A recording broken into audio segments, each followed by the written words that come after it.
Hi students, I am Naveed sir here. Right, today we are going to learn about market equilibrium for advanced level unit 1 students. Previously we have discussed it in your IGCSE classes, but we are moving further. Today we are moving further. You all know market equilibrium is a place where suppliers and consumers meet, come together. The price, right, where both of them are agreed upon is called equilibrium price. We know that from grade 8, right? We know that. But now today onwards we are moving further. We will be learning about the exceptional changes in demand and supply. When those things changes, what happens to the market? First of all, right, let's move in.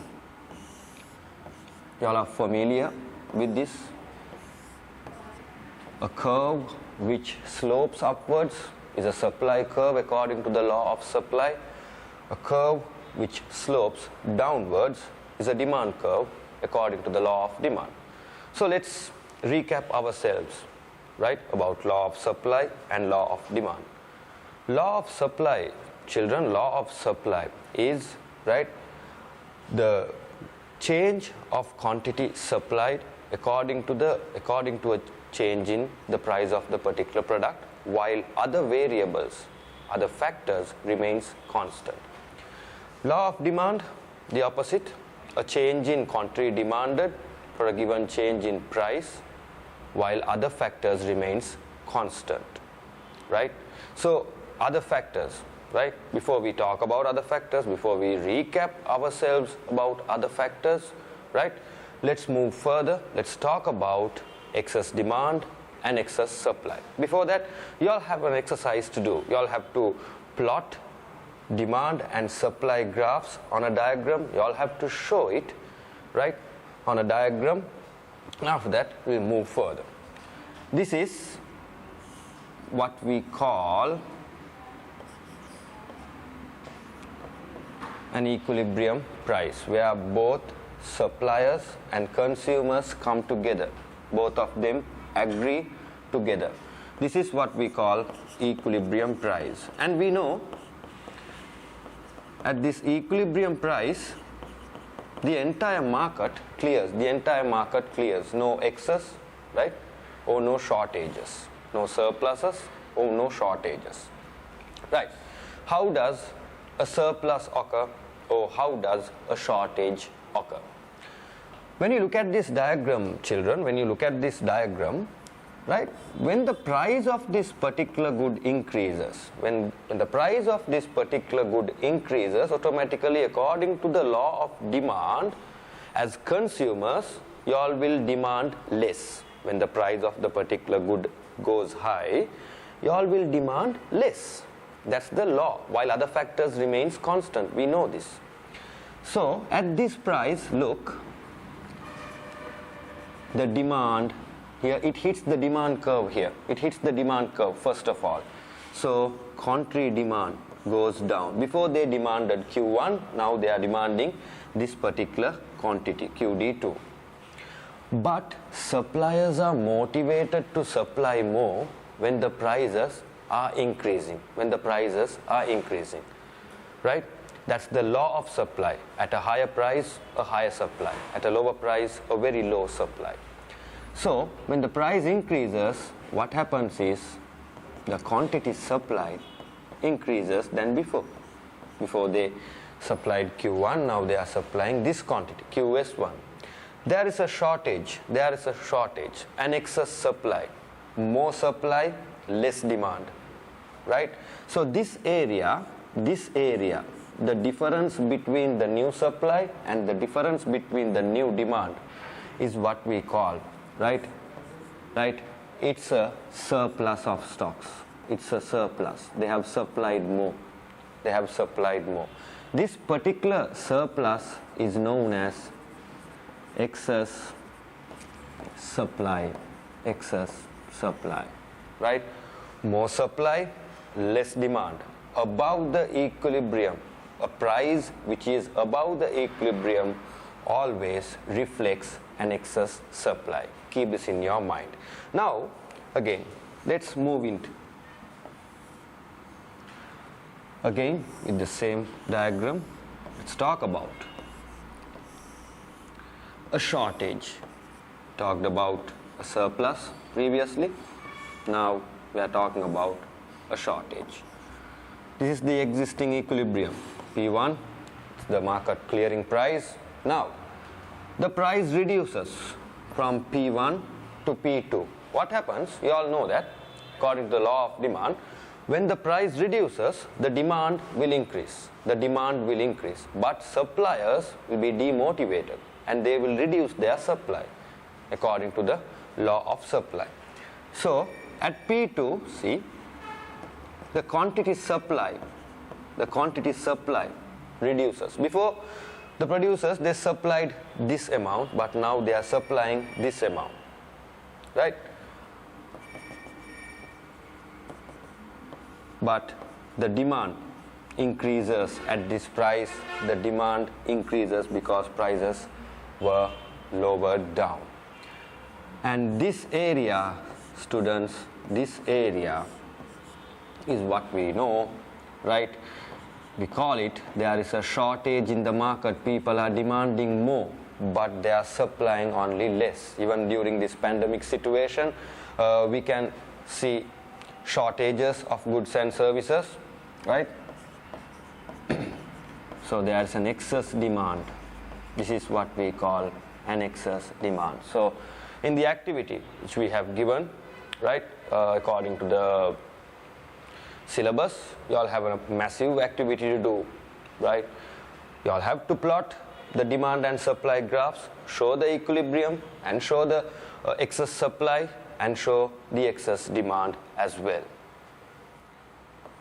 We discussed about excess demand and excess supply previously, but now we are moving further. As I told you, right, previously, we will move further in these explanations about market equilibrium, because market equilibrium is a very sensitive subject when it comes to advanced level economics. Buyers and sellers meet up together. That's what we call market equilibrium. But it doesn't remain constant. It doesn't remain constant, right? If something changes, the entire market will respond. The entire market will react according to that. We can only expect that the price will change, go up or down. There are other factors. I told you all, right? Now we have to recap ourselves. What are the other factors? Now let's talk about demand determinants. First, as consumers, when you go to buy a particular good or a service, you will look into the price of the particular good.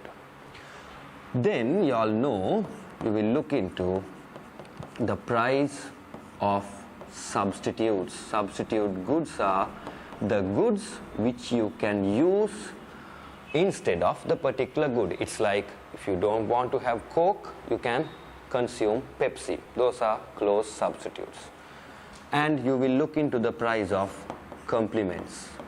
Price of complements. Complementaries are the goods which you use with the particular good.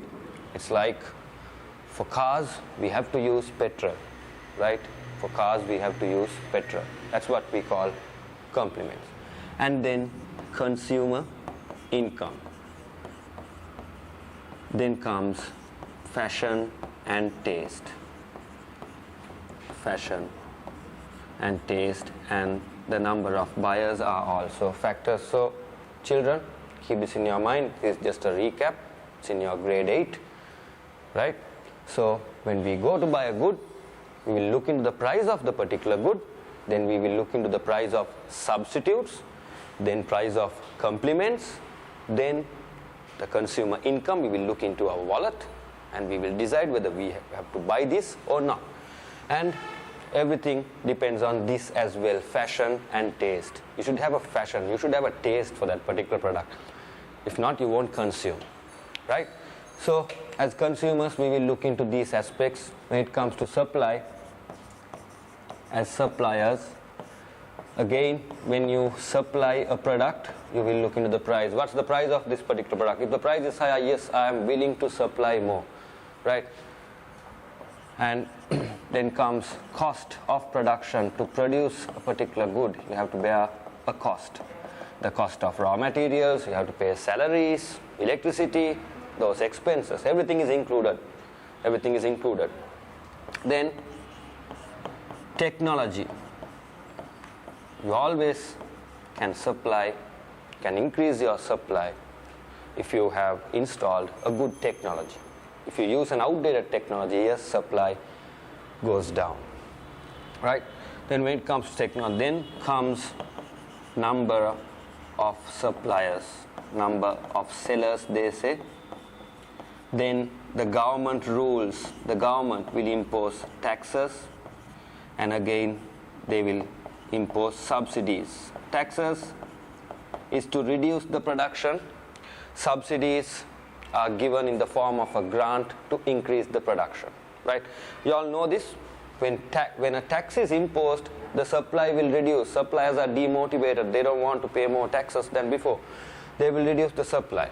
If subsidies are being given, supply will increase. You all know, we have discussed it 2-3 years ago, right? For farmers, mainly subsidies will be given to protect the farmers, to increase the production of agricultural products, right?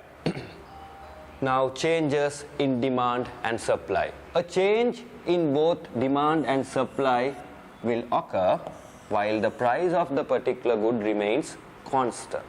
But one of the other variables will change. We'll see how an increment in demand could occur.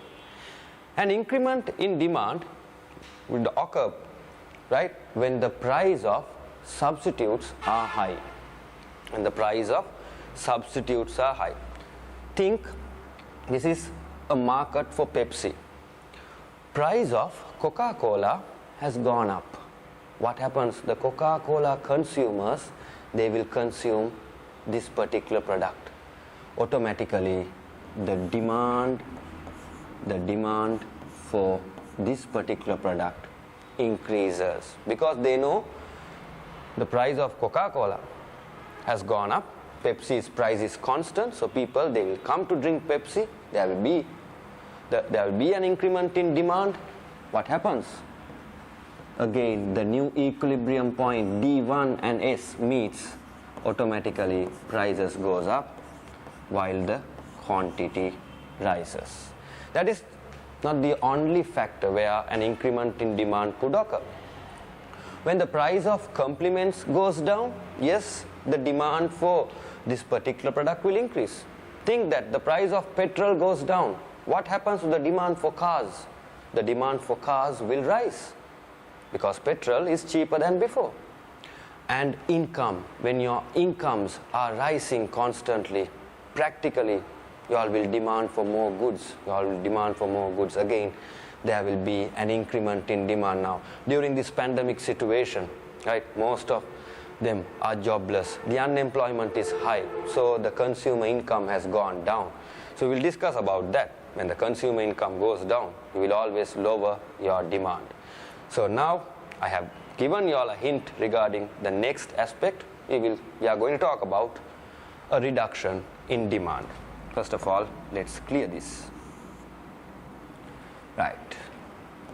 Now, I have given you all the notes, demand determinants over there, supply determinants over here. I don't want to drag much time by writing it again and again and again. Supply, demand, right, P1. Now, reduction in demand. You will reduce your demand if the price of substitutes go down. The price of substitute goes down. That means we discussed about an increment in the price for Coca-Cola. Now think that the price of Coca-Cola has gone down while the price of Pepsi has remained constant. People who consumed this particular product will move towards consuming that. So automatically there will be a reduction in demand. There will be a reduction in demand. Or else, when our consumer income goes down, as I told you, during this pandemic situation, the income is down. The income is down. So the demand is also down for various types of goods and services. Or else, increment in the price of complements. When the price of petrol goes up, the demand for cars will go down. That's the law, right? So if those things occurs, the demand curve will shift to the left while the supply always remains constant. The price goes down and the quantity goes down with it as well. So this is how an increment in demand or a reduction in demand could occur. So I have given you all exercises regarding that as well. Now we are moving further for an increment in supply and reduction in supply. Increment in supply. Now convert yourself into a supplier, the producer. Now forget about demand. Now we are going to talk about supply. As I told you, subsidies are given to encourage, to motivate the farmers. When farmers are motivated, right, the supply will increase. The supply of agricultural products will increase. That's one way of increasing the supply. Or when the cost of production reduces, when the price of raw materials reduces, when the salaries are reducing, when the interest payments are reduced, automatically the suppliers are motivated to supply more. Or else, if they have installed a new technology inside the firm, the supply will increase. When the supply increases while the price of the particular good remains constant, the supply curve will shift to the right. The supply curve will shift to the right. When the supply curve shifts to the right, the quantity increases, but there will be a reduction in the price. Quantity increases, but there will be a reduction in the price. The opposite happens when the supply reduces.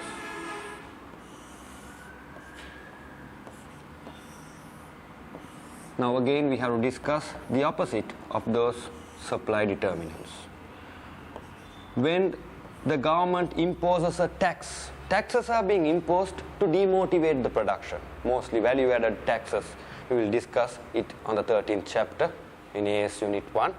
Before that we have to take a start. When a tax is imposed, right, the producer gets demotivated, the supply will be shifted to the left, the supply will be reduced.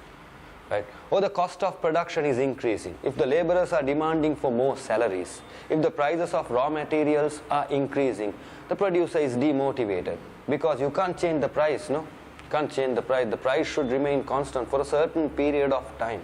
So when these things happens, when the number of suppliers are reducing, right? If either one of these things happens, the supply will shift to the left. The supply will shift to the left. What happens? Automatically the prices will rise with a reduction in the quantity.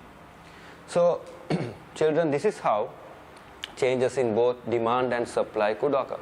And you all have to take an extra measure, right?